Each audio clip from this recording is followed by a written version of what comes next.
যে রাষ্ট্রপতি পদত্যাগ করেছে তার শারীরিক অবস্থা দেখিয়ে আমরা জানি খেলাটা কি, বিএনপি সরকার তার পরিকল্পনা মাফিক এই রাষ্ট্রপতিকে পদত্যাগ করিয়েছে। আমরা বলেছিলাম এই সরকার নির্বাচিত হওয়ার পরপরই উচিত ছিল এই ফ্যাসিস্টের দোষর দুর্নীতিবাজ রাষ্ট্রপতিকে অপসারণ করে তাকে পদত্যাগের সুযোগ না দিয়ে তাকে অপসারণ করে তাকে গ্রেফতার করা। আমরা এখনো বলছি শারীরিক অসুস্থতার নামে বা কোনো ধরনের অজুহাতে এই ফ্যাসিস্টের দোষর রাষ্ট্রপতি চুপ্পুকে কোনো ধরনের সেফ এক্সিট বা বিদেশ যাতে পড়াতে না পারে সেই জন্য সজাগ দৃষ্টি রাখতে হবে এবং সরকারকে অনতিবিলম্বে এই ফ্যাসিস্টের দোষর রাষ্ট্রপতিকে গ্রেফতার করতে হবে।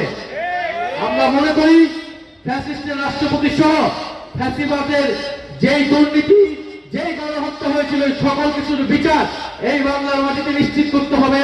ওসমান হাদির হত্যার খুনিদেরকে এই বাংলার মাটিতে বিচার নিশ্চিত করে জুলাই গণহত্যায় যারা অংশ নিয়েছিল তাদের বিচার নিশ্চিতের মাধ্যমে জুলাইয়ের শহীদদের প্রতি আমাদের যেই কমিটমেন্ট সেই কমিটমেন্ট আমাদেরকে পালন করতে হবে।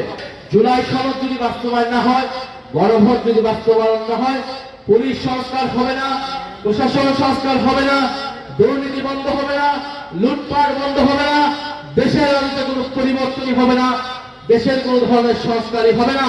আমরা একটি দলকে হটিয়ে অন্য কোন দলকে বসানোর জন্য জুলাই অভ্যুত্থান করিনি, নিশ্চয়ই আপনারাও করেন নাই। আমরা চাই দেশের আমূল পরিবর্তন। AKS অর্জন করলো গিনেস ওয়ার্ল্ড রেকর্ডস।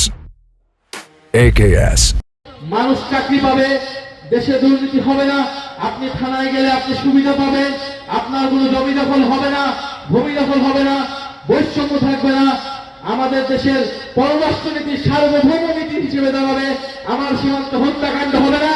এরকম একটা বাংলাদেশ আমরা গড়ে তুলতে চাই। এই দেশের তরুণরা রক্ত দিয়েছে, ইনশাল্লাহ নেত্রকোনাবাসী যদি আমাদের পাশে থাকে আমরা সেই জুলাই গণ অভ্যুত্থানে আকাঙ্ক্ষিত বাংলাদেশ গড়ে তুলবো ইনশাল্লাহ।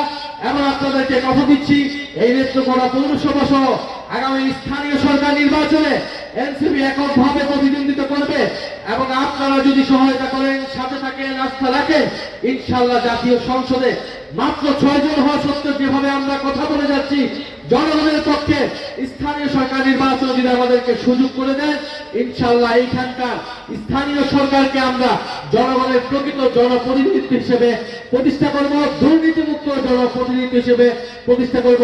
ইনকিলাব জিন্দাবাদ।